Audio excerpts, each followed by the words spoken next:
All right, good afternoon, everyone, and welcome to a webinar, Making the Most of Skilled Volunteers. This webinar is part of the Department of State and USAID's Global Partnerships Week, and we're really excited to have Suzanne Laporte, President of Compass, here today to join us. But before we get started, I just wanted to go over a couple of housekeeping matters. First of all, this webinar will be recorded so that we can provide the recording to the participants afterwards. So don't worry if you missed something, because it will be available on our website afterwards. Second, because of the number of participants on the webinar, all of the microphones are going to be muted, but we'll take questions through the messaging function. So you can see the chat screen to the left side of your computer window, and if you have any questions, either at the end of the webinar or throughout the webinar, feel free to ask them. And let me just make sure that this is in listen-only mode. Okay, great. And if someone could just send a message in the left chat box to confirm one of the attendees that you can hear me talking, that would be great. So I'm just going to type that message. And Suzanne, I'm just making sure that everyone can hear us. Okay, great. Thank you so much. Thank you so much. Okay, wonderful. So as I said, this webinar is Making the Most of Skilled Volunteers. And my name is Lee Moran, and I'm a program manager for IDEA. This webinar is part of not only Global Partnerships Week, but our Capacity Development Series. And we're really fortunate and excited to partner with a stellar organization like Compass to bring this training to our members. One of the top challenges that our IDEA members face is capacity, particularly as it relates to human capital. Many of you are doing really great work in your spare time and as volunteers yourselves, and the support of additional skilled volunteers makes a huge, huge difference to your ability to achieve your missions. So this webinar is really timely and relevant for our networks. So now I'd like to formally introduce Suzanne Laporte, President of Compass. She has extensive experience in consulting, marketing, writing, publishing, fundraising, and nonprofit management. And before joining Compass, Suzanne worked as an independent marketing consultant whose clients included American University. She also spent several years as a marketing writer and editor in the public sector consulting practice at PricewaterhouseCoopers and subsequently at IBM. So Suzanne has an MBA from Harvard Business School and an undergraduate degree from Smith College. And with that, I'm going to go ahead and stop talking and turn it over to our expert, Suzanne. Suzanne, thank you so much for joining us, and welcome. Thank you so much, Lee. I'm really glad to be here with all of you today. There will definitely be time for questions at the end, so I think you just send them to submit them through Lee, and then we will make sure there's time at the end to answer any questions. I'm going to just go through the deck really quickly with you, so you get a lot of just general information, and then I'm happy again to answer questions at the end. So thank you for joining us today. I am going to start by giving you an overview of Compass. I'm going to talk a little bit about the current nonprofit environment, and then I'll go into how do you find skilled volunteers, how do you manage and work with skilled volunteers, and then questions at the very end. So Compass is a nonprofit. We are currently working in Washington, D.C. and Philadelphia, and our mission is to inspire the active engagement of business professionals with their local nonprofits to transform communities. We do that two ways. We do that through consulting projects, which we run pro bono for the nonprofits, and we also have an onboard program where we match business professionals to nonprofit boards. Our purpose is to build the capacity of local nonprofits. It's to bring the education, expertise, and experience of business professionals to the nonprofit community. And in doing those things, we hope to cultivate in our volunteers a deep, lasting commitment to nonprofits. Just to give you a sense of Compass's size and impact, we have been around for 15 years. We were started in 2001. We have run over 400 projects for 300 nonprofits since 2001. So many of our clients, our nonprofit clients, have come back from multiple projects. And we've had over 2,000 unique volunteers since 2001. We work according to service lines. So all of our projects that we do are strategic in nature. There are different types of skilled volunteers, which I'll talk about as we go through the deck. But for Compass's purposes, we have identified 6 main areas where we can help nonprofits. Those are in the areas of board development, funding strategies, and strategic alignment. So those are all core areas that all nonprofits have to have in place. In addition, we do strategic planning projects. We help nonprofits with strategic marketing, and we also work in the field of partnerships and collaborations. In terms of the current nonprofit environment, here's where we are. Since the recession in 2008, financial resources have gone down. It's harder to get funding for nonprofits. It is, many foundations are actually spending down, so there's maybe fewer resources in a particular community. At the same time, social needs have gone up. So the community needs more from nonprofits, but there are fewer resources available to support them in fulfilling their mission. So what's the answer? One way you can sort of supplement your capacity is through skilled-based volunteers. So you have nonprofit needs. You need certain human resources to carry out your mission. And in the middle of that, skilled-based volunteers can come in and provide a lot of resources to your organization. So what is a skilled-based volunteer? A pro bono or highly skilled volunteer is someone who donates his or her professional-level services as an unpaid consultant to the nonprofit organization. So these are not people whose purpose is to come out for the weekend and paint a school or clean up a playground. They're people who want to bring their professional skills to your organization. Skills-based volunteering is a strategic type of volunteerism that expands the impact of nonprofits by incorporating a whole range of skills to strengthen your operations and the services. Skills-based volunteers give nonprofits access to business skills and experience to develop and implement sound business strategies, to increase your capabilities, and also to improve your organizational infrastructure. And so when you think about how all this fits together, skills-based volunteering is a process of selecting the people who are going to be volunteering, providing them with training and tools, bringing the volunteers in, and then providing leadership from the nonprofit side. So when all those things come together, there's this amazing creative process that happens, and the result is greater impact for your organization and in the communities that you're serving. So how do you find these great people? So there are different types of volunteers. Generally speaking, there are people who want to do a day of service. So a lot of companies have these types of programs. We're going to take Friday off, and we're all going to go, work in a kitchen and serve food to the homeless, or we're going to go work in a school and tutor kids. A lot of volunteer organizations, alumni groups, and companies do the day of service type of volunteering. There's also sort of freelance contract support. So individuals may decide to offer their services to nonprofits. People like accountants, bookkeepers, marketing professionals, graphic designers, people with really tactical skills may sometimes look to serve on a pro bono basis, give those services to a nonprofit. Then there's more departmental or tactical planning. So these are usually where organizations have programs in place to bring in people and to send them out. So an organization called Taproot does that.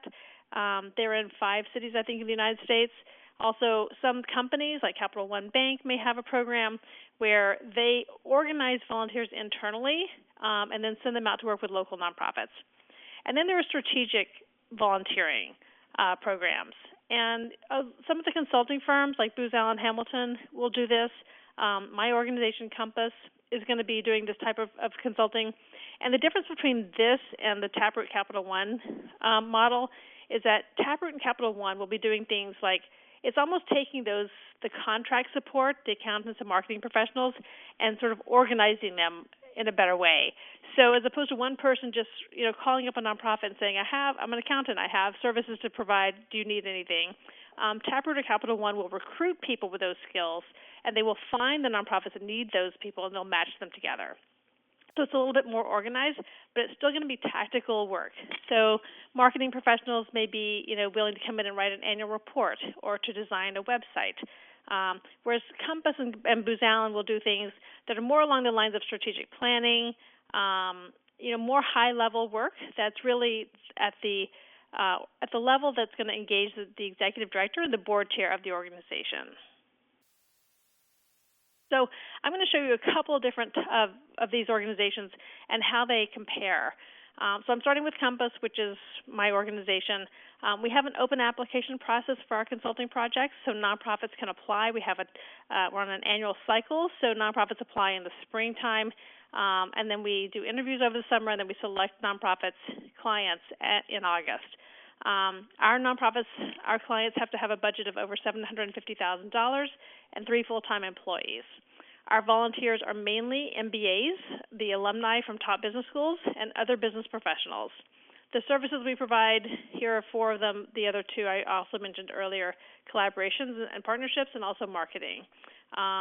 And then there's our website. So you'll see that all of these programs will have an application process. They will have a requirement for clients. They'll be on either an annual or a rolling cycle. They'll have a particular place where they recruit volunteers from, and they'll often identify the services that they provide. So Taproot is similar to Compass, has an open application also. Their clients can start smaller. They're on a quarterly cycle as opposed to an annual cycle. Their volunteers are just generally business professionals. So again, often business professionals with tactical skills like marketing, graphic design, accounting. They provide a number of services which aren't all listed here, but here are some of their major services are marketing. They do a lot of website development, annual report writing. They do a lot of HR work. They do some pieces of strategy management and some IT services as well. Capital One, their program is available to their nonprofit partners by invitation only. So the clients have to have a pre-existing relationship, and the bank also has specific philanthropic focuses. And a lot of companies, Boeing, will have a certain type of nonprofit that an issue area that they support. A lot of nonprofits look for workforce development. Capital One does a lot, for financial literacy. So if you are looking for support from a company, you will probably want to find out what kind of nonprofits they tend to support in general. Most companies are doing this now. They're really segmenting. I think it's to help them because they probably get so many requests from nonprofits that they're able to say, well, you're doing great work, but we actually work with nonprofits in this particular issue area. And again, in terms of Capital One specifically, the services they provide, strengthening communications and engaging external stakeholders, increasing operational efficiency, improving strategic planning, and developing talent. Booz Allen Hamilton, like Capital One, does not take unsolicited requests. Their clients tend to be organizations that they have a pre-existing relationship with. Their volunteers are internal, so it's going to be all Booz Allen consultants. And their services, they don't have a list of services. They're really looking for high-impact, unique projects that require specific expertise or the development of strategies and tools. So again, you would find, if you were interested in what Booz Allen or Capital One or another company, another big corporation, what was available from them, you would probably call the corporate relations office, the community outreach office, community engagement. There are different titles for it, and just ask them if they provide pro bono consulting, and if so, what is their process, and what kind of nonprofits would qualify. In addition, most law firms do pro bono work. So again, Arnold & Porter is a law firm in Washington, D.C. Their pro bono clients tend to have a connection to the firm already. Their volunteers are their own attorneys, so they provide legal services. So as opposed to strategic or business work, attorneys are often required to do pro bono work, and so law firms will often provide, have a pro bono partner who runs the pro bono program, and there are different types of, depending on the type of work that you need. If you need, an employment services, you would talk to a labor attorney. So there are different attorneys in law firms who are available. But again, each law firm will decide whether they work with nonprofits that have an existing relationship with the firm, or they're looking for new nonprofit clients. There are also other resources you can find depending on where you're located. And I know I'm in Washington, D.C. I know not everyone is in Washington. So you can look for local organizations. There are almost all major cities have volunteer organizations. So, for instance, in D.C. or in Greater D.C., Volunteer Fairfax is in Fairfax County, Volunteer Montgomery is in Montgomery County, Maryland. A lot of universities and colleges will have programs. A lot of business schools will have programs where they may have students who are available to do projects as part of a class, or just maybe there's a club on campus that wants to engage with nonprofits. In addition, you can go to the website for the Corporation for National and Community Service. They have a written report called Skills-Based Volunteerism, A New Generation of Service, and the website is there, which can give you more information about skills-based volunteering. There's also an organization called Hands-On Network, which has organizations in certain cities that are part of their network that are also focused on volunteering. Okay, so now you know some places where you can go to find volunteers. So what do you do with them when you find them? So how do you get ready for a skilled volunteer?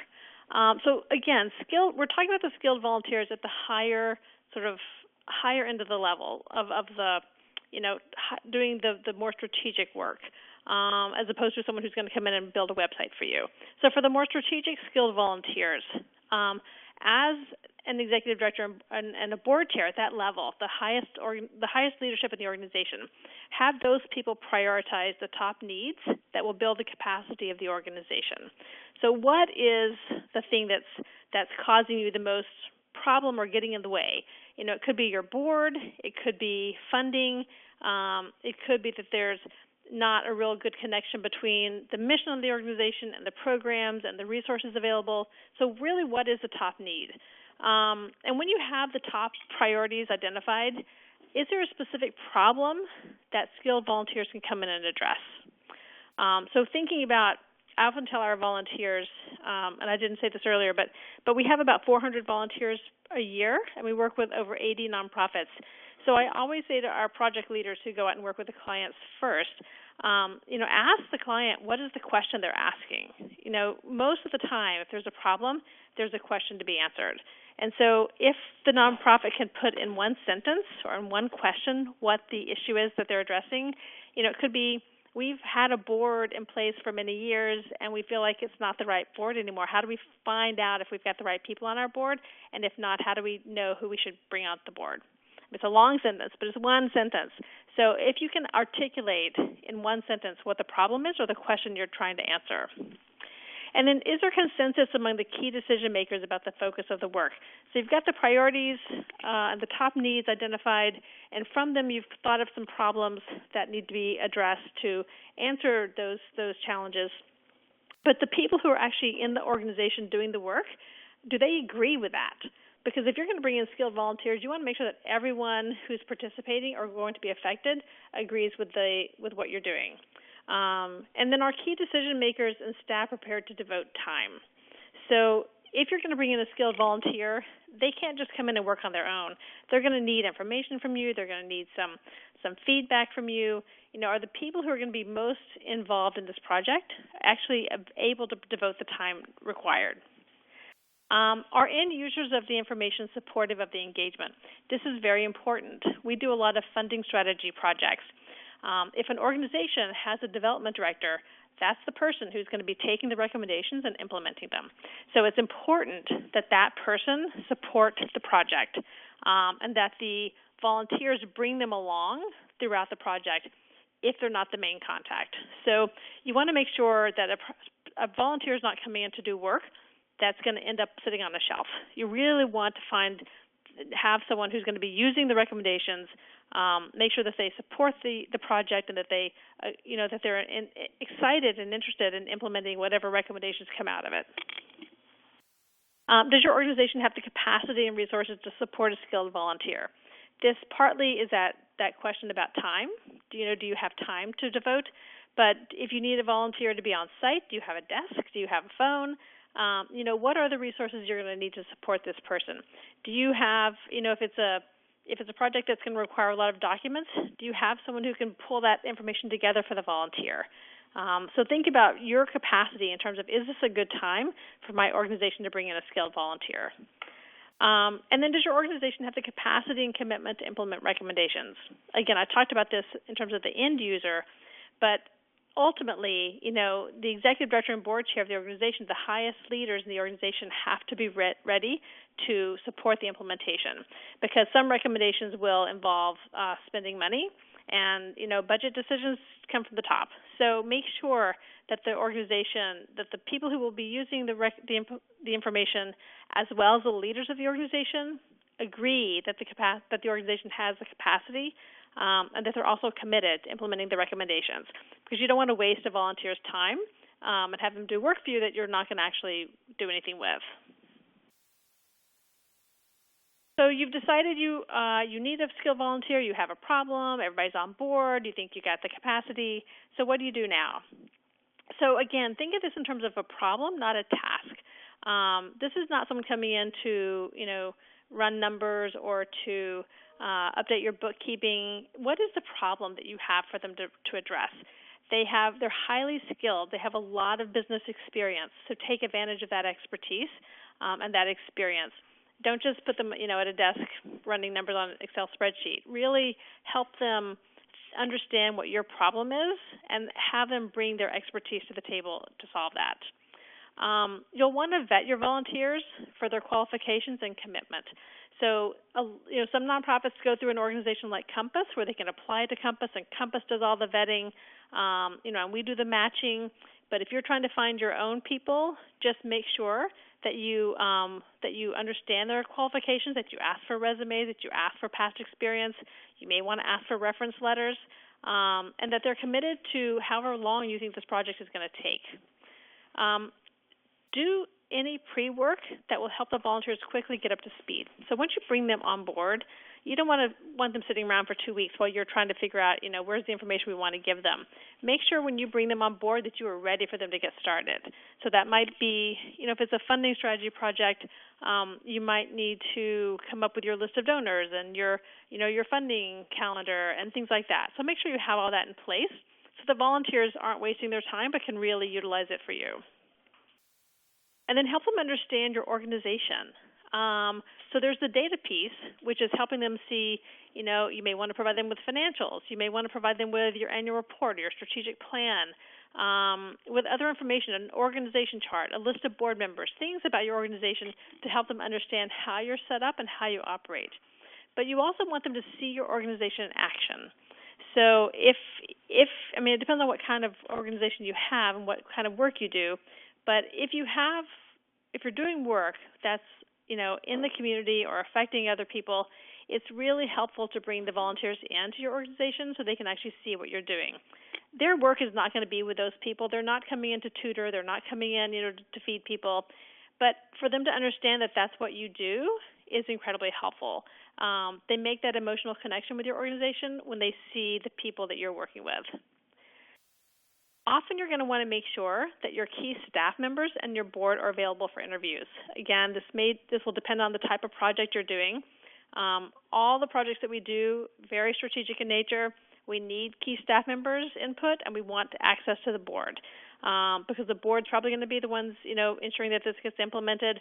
And the board members have opinions, and it's really good for you to give access to your volunteers to the board, because you may think you know what the board thinks, but often you don't. And I can tell you this from experience. When the volunteers come in and talk to the board members, they can get a lot of information that you may not otherwise have access to. Because a lot of times they do interviews that are confidential and they aggregate the results so that, different opinions are not, assigned to one person. So the board members feel like there's an ability to say what's really on their mind. And then establish regular contact with your volunteer. So if they're not working in your office on a regular basis, make sure that you set up a regular weekly phone call, maybe an in-person meeting every 2 weeks, or depending on how long the project's going to take. You should feel free to ask them questions. This is really important. Yes, they're skilled volunteers. Yes, they're business professionals. Yes, they have a lot of knowledge and expertise. But if you don't understand what they're doing, that's not good. You really need to know what they're doing, and if they're doing something that you don't understand why they're doing it, you should just ask them. So I tell our clients to always ask questions. The time when things go wrong is when there's a lack of communication, which means that they're either not telling you something or you're not asking if you don't understand something. So feel free to just ask. Provide candor and transparency. If you bring a skilled volunteer in to help you with a problem, you should encourage your staff and your board to be honest. They're not there to judge you. They're there to help you think of a way to solve whatever problem your organization is facing. And so the more information they have, the more they understand what's really happening at the organization, the more effective they can be. Provide direction, enthusiasm, and appreciation. And this sort of tags with the last point here, which is treat them like you're paying dearly for them. So I can't tell you how important it is to say thank you to your volunteers. People who donate their time are happy to do it. They want to make a difference. Saying thank you and being grateful and appreciative of them and their time and their effort goes a really long way. And the truth is, they're doing a lot of work for you. And if they were charging, it would probably cost you quite a bit of money. So definitely say thank you and appreciate your volunteers. In terms of ensuring quality, so how do you get make sure you get what you want at the end? Make sure there are clear guidelines about what you're asking them to do. So be really clear. It helps to write out some kind of engagement letter or a work plan or a statement of work so that you all can see what it is and you can refer back to it throughout the project. Make sure there are realistic deadlines. Make sure the deadlines work for you, but that they also work for the volunteers. And know what you want at the end. So define the deliverables. What do you want them to come back with when this project is over? So let me talk about briefly, that's sort of how to make things work well. Here's when things do not work well. If you don't think about your goals before you bring the volunteers on board, so you're going to waste a lot of everybody's time if you don't know what you need. So think really clearly and be able to articulate what your goal is before you bring the volunteers into your organization. Not being responsive in a timely way. It's going to take a little bit of your time to manage these volunteers. You're going to have to give them information they need, answer questions.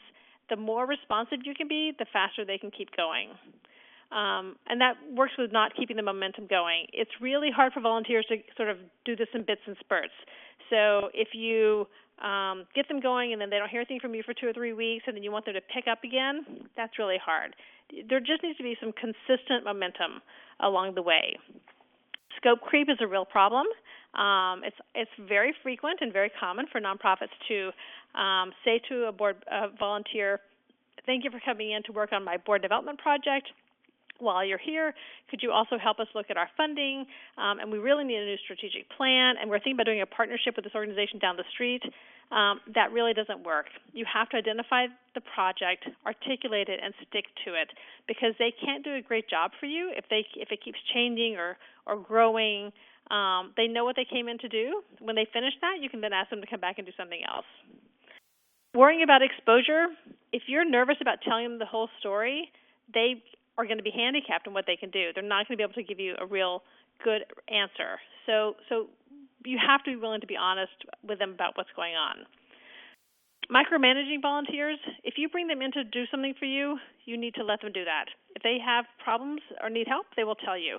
But if you try to micromanage them, then you're not going to be taking advantage of the expertise that they bring to the table. Controlling what the staff says is the same as the exposure. Really, the staff and board should be able to tell the volunteers whatever they need to tell them. And you shouldn't worry about that, because the volunteers, again, they're not there to judge anything. They're really there to gather information that can help them make good decisions and recommendations for you. And then failure to keep key groups informed of purpose and progress. So you should depending on the nature of the project, again, any interested party should know what's happening. If this is a very high-level strategic project, your board should know. They should be kept a progress along the way, because they're going to have to implement the recommendations in the end. So make sure people know what's happening. All right, so takeaways. Pro bono help is probably at your fingertips. You just have to find it. Look for organizations like Compass or Taproot that bring in volunteers, or volunteer organizations, or look for companies that might have resources for you. Put structure in place, so clear expectations, regular communication, I can't emphasize that enough, and deadlines up front. So you all know what's going to happen when. Again, that ensures that things will not just sort of drag on. remember that skilled volunteers are still volunteers. They don't have to show up. They don't have to do the project for you. They don't have to keep it going. So how you treat them is going to inspire them. It's going to keep them motivated. Having them understand your organization is going to inspire them. So think about what you can do on your end to keep them engaged. And then often you get more than a skilled volunteer. Often if someone comes in at this level to do work for you, they may turn out to be someone who could be a great board member, or they may decide to stay and volunteer again. They may even become a donor. So think about keeping them engaged when the project ends. So don't forget to ask for help. Make time for your volunteers, and appreciate them as you would donors, because they're giving you something that's of value. All right, we had a few pre-submitted questions, so I'm going to go through these pretty quickly because I want to make sure we have time for the questions that are coming up today. So really quickly, how are volunteer organizations organized, and how would a nonprofit find them? If you go to the internet and just Google volunteer organizations, or volunteer programs, or how do I find a skilled volunteer? They should list, organizations if you put in your geography, in your geography. Often volunteer organizations have someone who's in charge of recruiting the volunteers. It could be the same person, but maybe someone different who's in charge of recruiting the nonprofit clients. So you'll just want to call that organization or look online at the job descriptions and figure out which one you should call if you're the nonprofit looking for a volunteer. How do I retain volunteers that may disagree with my leadership style? So this is really an interesting question and a little tricky. I would say that you're going to want volunteers who feel right, who feel like they fit with your organization, with your organization's culture. So if someone is not working, if this person has an abrasive personality or their style just doesn't fit, I would say thank them very much for the work they've done and move on to try to find someone else, because I think that there's just not enough time, in running a nonprofit to work and worry about a volunteer who's not working out. So trust your instinct there. How to get volunteers to cooperate when they're big or differing personalities. The same thing. If you bring in more than one volunteer at a time, if you bring in a team of people to work on a project and they're not getting along, then you're going to have to figure out what's going on there. At Compass, we have our volunteers work in teams. We have teams of 8 or teams of 5. We have a project leader who's in charge of the project, and we have, the team members. And sometimes someone doesn't get along. Sometimes a team member doesn't like the project leader's style, and we have to get involved. And that's one of the great things about going through an organization like Compass is there's someone to do that for you, so you don't have to. But again, in order for this to be effective, they're doing this in their free time as volunteers. You're going to want things to be moving as smoothly as possible. So stay on top of that and think about whether, just check in with them, see how things are going. We do surveys halfway through our projects to make sure that the projects are moving along. And if there are problems, we often find out about them at that time. So you could also do some kind of quick, SurveyMonkey survey of the volunteers to see how things are going for them. How would you advise addressing confidentiality and trust issues? So you can have them sign a confidentiality waiver. Really, anything that you give them, any information about your organization, they should keep confidential. They should not use it for any other purpose than for the project that they're doing for you. So definitely you can have them sign the confidentiality waiver. You should also tell them up front that you expect them to keep everything confidential, that you trust that they will. But you can outline it and put it in writing and have them sign something. This sort of goes into the next question, which is about volunteer orientations. You definitely want to address the issue of confidentiality as you orient people. I think orientations are great because it's really a chance for you to help them understand your organization. It's terrific if the executive director or CEO can come and speak to them and explain about the organization from their perspective. I think it helps for them to see leadership. Again, having them see what the work is that you're doing is great. Giving them information about your organization so they can understand it is also another thing that you can do for the orientation. And then what's the optimal division of labor between board members, action-oriented work groups, paid or volunteer staff? So this is, I wasn't exactly sure what this question was about, but, board members have specific roles in governing the organization, and those should be written out and articulated in the bylaws. Paid staff also have very clear, job descriptions. And then volunteers or volunteer staff can supplement. So when you have everybody's sort of capacity and you have extra projects that need to be done, things that don't have to be done, but wouldn't it be nice if you could get it done, those are great ways to bring in volunteers. How do you cope with critical workload when there's no paid staff on board? This is very hard. Often if there's no paid staff, you would look to your board, because boards are often working boards. When there's not paid staff, they do a lot of the staff and operations jobs. I think that it's hard to bring in volunteers and expect them to be a staff member and really perform at that level, because this is something that they don't have to do. They're not being compensated. I prefer to use volunteers for projects rather than as a staff member. And then how do you keep volunteers engaged? Again, I think that you say thank you a lot, that you really do let them know that their work is making a difference, that you give them access to the people they need and the information that they need to do the project well, that you let them see the impact of what they're doing. When your volunteers finish, we don't require our clients to do anything when our projects end, but a lot of our clients do things. So, some of our clients will give the volunteers a T-shirt with the logo of the organization, or they'll, at the end of the final presentation, they may have a cake, and sort of celebrate, or they might take people out to dinner. They may give everybody on the team a bottle of champagne. I mean, there are just different ways that you can say thank you. You don't have to do something. The volunteers are also getting a lot out of this experience. They're getting a chance to give back to their community. They're getting often they're getting professional experience. They're getting something to put on their resume. But it is nice to recognize that they have volunteered their time for you. And so if there's some way you can say thank you, I think that's really important. So these are the questions that were pre-submitted, and this is the presentation that I put together. I wanted to make sure I leave plenty of time for any questions that you have as you've listened to me go through the slides. So I'm going to turn this back to Lee, who I think is compiling any questions. And if you have questions at this point, please feel free to submit them through the chat box. Wonderful. Thank you, Suzanne. That was a really comprehensive and useful presentation, as we've seen some comments in the chat box saying as much. And thank you for addressing all of those pre-submitted questions as well. I think they covered a big scope of what people might have had questions about. But one question we did get, and that was seconded by several people, was that what if you're working with or for a small nonprofit? So what if you don't have sort of a large budget or even structure, or a large infrastructure, or maybe even a board? Because I've heard you reference boards a lot throughout this call as being very important to working with the volunteers. So are there similar services like the ones you've outlined in this presentation for some of those smaller nonprofits that are maybe either brand new or just getting started? It will depend on where you want to get the volunteers from.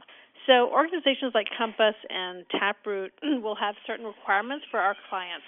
And one of the requirements for our clients is that they have to be a 501c3. So they already have to be, have that tax status approved. And we do require a board, because we know that at the strategic level of our projects, the board is going to be critical to implementing final results and to having input. But a lot of volunteer organizations, will have systems where you can just, if even a small nonprofit or a small organization can let them know of services that they need, and they can match you. Maybe it's not a team of 8 people. Maybe it's just one person. Maybe it's a consultant who wants to do an individual project, who tells Volunteer Fairfax that they're available, and Volunteer Fairfax takes requests from nonprofits, and they can match them up. So different organizations have different requirements. So you're definitely not out of the picture if you're a small nonprofit. It really depends on the type of program that you find in your local area and what their requirements are. And again, companies may also have different requirements. So they may be happy to work with, put some people from their organization on a project for a small nonprofit. We've just found that the level of projects that we do and the volunteers that we have and the team-based model for our program, larger nonprofits are better able to have the capacity to take in the team and to do the projects.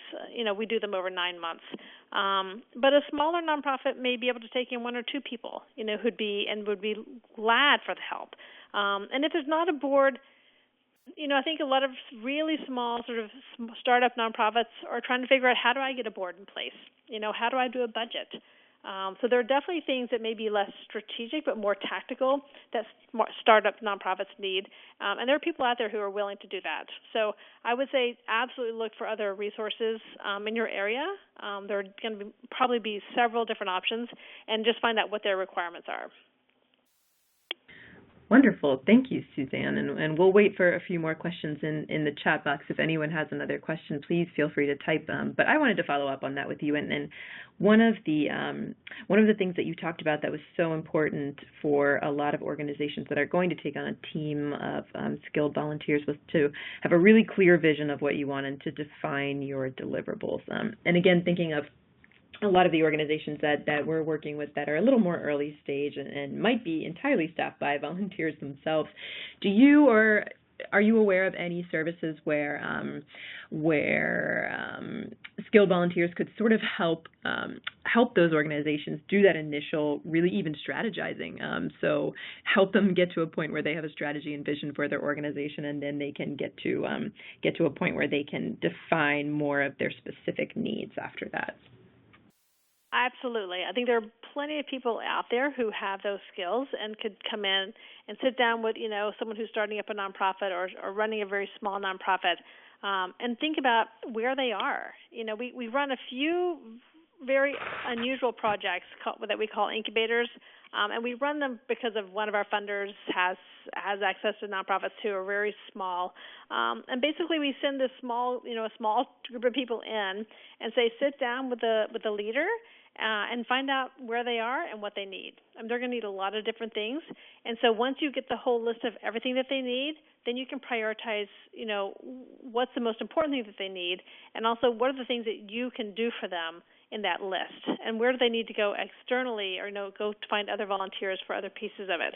So certainly in terms of articulating a mission and a vision, thinking about how do you put a board together initially, how do you bring in a few people to start that board, and then some of the basics, again, like, you're going to need some kind of financials. Are you ready to apply for 501c3 status?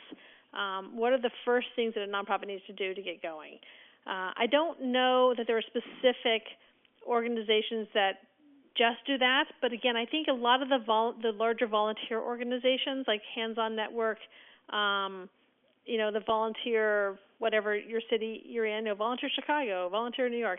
I'm not making that up, but there are volunteer organizations out there.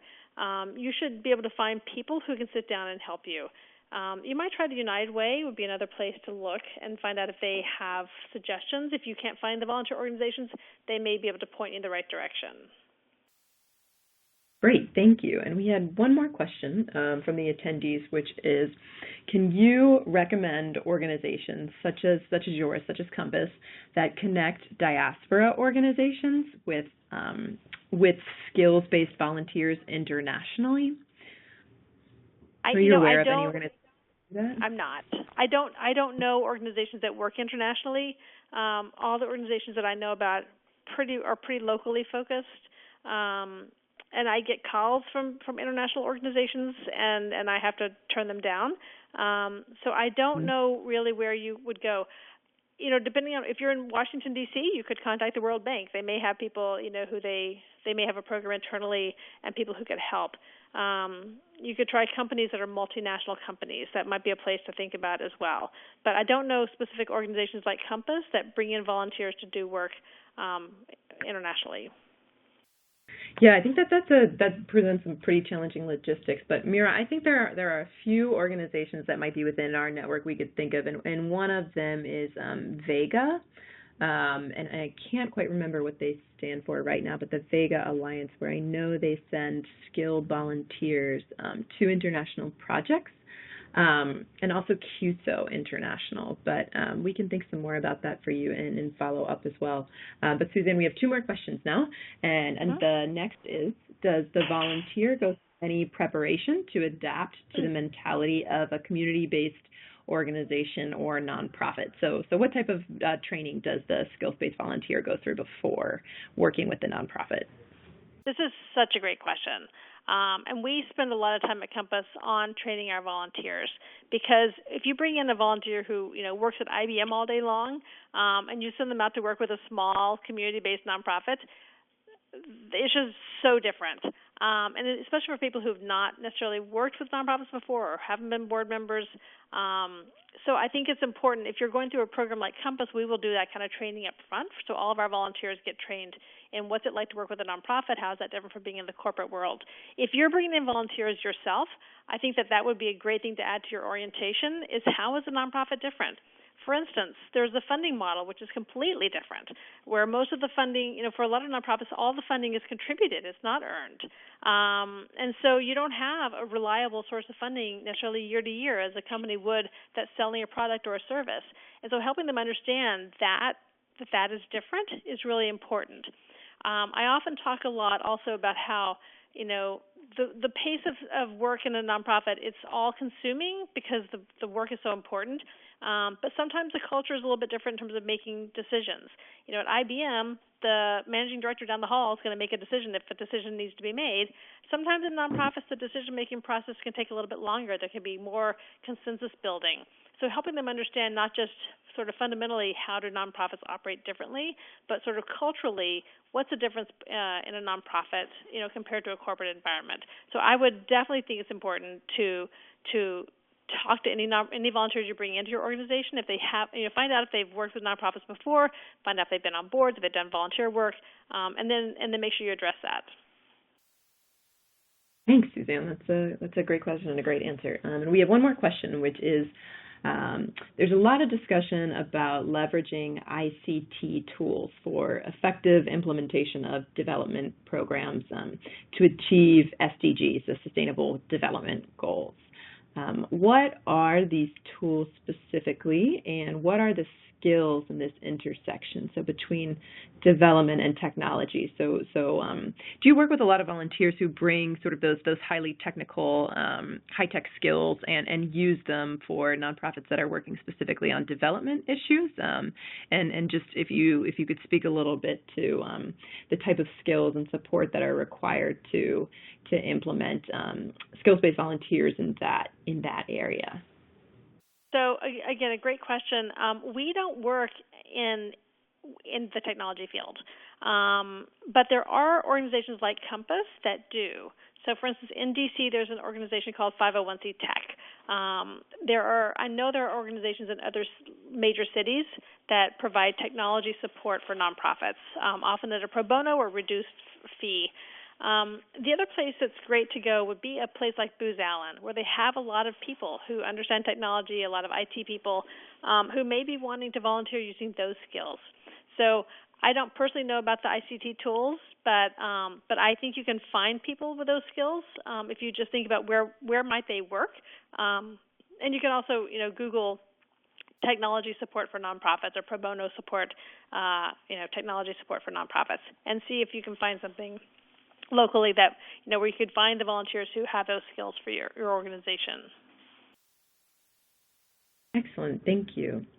And that's all the questions we have from the attendees right now. But I actually had just one final follow-up for you, Suzanne, and then we'll let any other attendees type questions they might have before we come to an end. But it's that you have such fantastic, vast experience working across a range of different nonprofits that we know are all very diverse and work across a number of different sectors. But just from your experience at Compass, have you seen any sort of trends across the nonprofit sector in terms of is there a common sort of skill set that nonprofits are missing, or are you providing a certain type of service more often than another type of service? Just curious if you can make any generalizations in that way. Excuse me, sorry about that. You know what? One of the things that we do strategic marketing projects, but they're almost like business school projects. They're not really marketing and communications directly. I see that there's a lot of need in the nonprofit sector for communications and marketing support. Because I think that is a role that if you're thinking about who you're going to hire when you have the money to hire someone on staff, that is not the first thing that nonprofits normally want to spend money on. But I think it's so important to be able to tell your story, to figure out who you should tell it to figure out how you should communicate it. So I do see that there's often interest and need in marketing and communication support from nonprofits. And, of course, that rolls right into fundraising, because how you communicate your story and who you're communicating with helps bring in dollars usually as well. So we don't do that work. It's a little bit more tactical than we do. But I think that some of the work that we do isn't around necessarily, what are you going to put on Twitter today, or what's your annual report going to look like, but thinking bigger picture about what you're achieving, what your programs are, how you're, getting the work done, and then how do you communicate that externally. The other thing that I hear a lot, because I think nonprofits hear this a lot, is the need for impact and evaluation support. A lot of foundations want, they want to know exactly what are you accomplishing, what are you achieving, how are you, show us that our money is being used well. And that's hard. Some nonprofits do work that's just hard to measure. And so I think sometimes you can find volunteers who can come in and look with a brand new eye at what you're doing and think about ways that you may be able to communicate some of that impact. Wonderful. Thank you so much. And I like the point about marketing and the importance of telling your story well. We had a webinar yesterday that was actually on the power of storytelling. So it's all ties together very nicely. And we haven't had any other questions in the chat box. So with that, Suzanne, if you had any other last-minute pieces of advice, and I guess one thing people might be wondering is how they can engage with Compass, what next steps might be around that. And then with that, I think we'd be ready to wrap up. Okay. So Compass works with nonprofits that benefit our local community. So we work with nonprofits whose mission is to improve, or to work with, to benefit the greater Washington, D.C. community or the greater Philadelphia community. We are looking at other cities, but we're not in other cities yet. So at the moment, you would have to be located in those cities or have a mission that benefited those communities. And if you're interested, our website is compassprobono.org.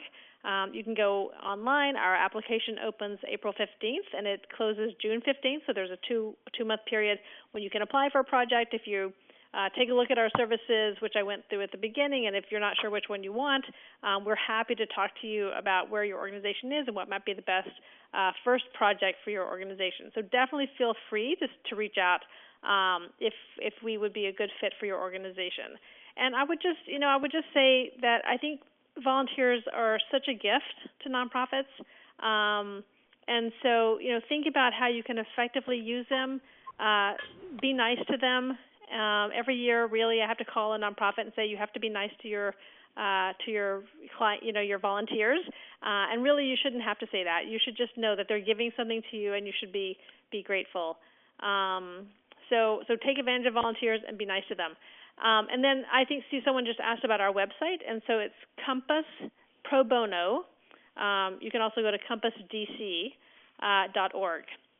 And that's where you can find all the information about our volunteer program here in Washington and in Philadelphia. Wonderful. Thank you so much, Suzanne. So again, everyone in Washington and Philadelphia, those dates were April 15th, the application opens, and June 15th, it closes. So the presentation will be available to the group after we've ended. We will put a recording along with the slides up on our website afterwards, and we'll send the link out to everyone who's attended the webinar today, so you can rewatch this on whenever you'd like. So again, I want to say thank you so much to Suzanne and Compass for all the great work that you do. Thank you to all of you for joining us, and we hope you will join us for our next webinar next month. The recording from the presentation yesterday will also be posted on the website, and again, we'll send out an email when those are live on the website. So thank you again, everyone, and have a wonderful weekend. All right, thank you very much. Bye. Bye.